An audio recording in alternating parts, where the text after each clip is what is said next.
اليوم عاملين بيتزا على الطريقة القديمة مرة، إن إحنا نسوي عجينة عادية ونفردها، نحط عليها كشنة طماطم تبع البيت، بصل، كمون، طماطم، شوية صلصة، ملح، فلفل أسود، بس خلاص هذه هي مقادير الصلصة، وفلفل رومي وزيتون كلامتا وجبنة الفيتا.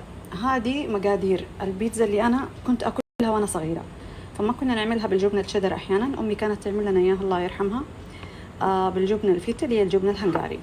ممكن تضيفي عليها ذرة، وعندي طماطم كرزية شوية في الثلاجة، أنا خايفة أنها تخرب، فراح أحطها اليوم في بيتزتي اللذيذة. اللي يميز البيتزا هذه إنه العجينة قطنية وكده شوية شوية كده تجيكي شوية تخينة، فإحنا كده كنا ناكلها، يعني الله يرحمها الوالدة ما كانت تحرمنا من شيء.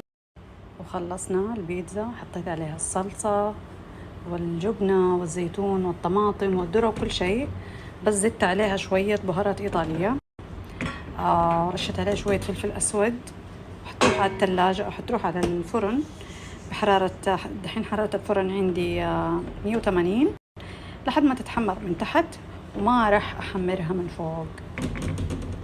شوفوا بس جمال الألوان ما شاء الله.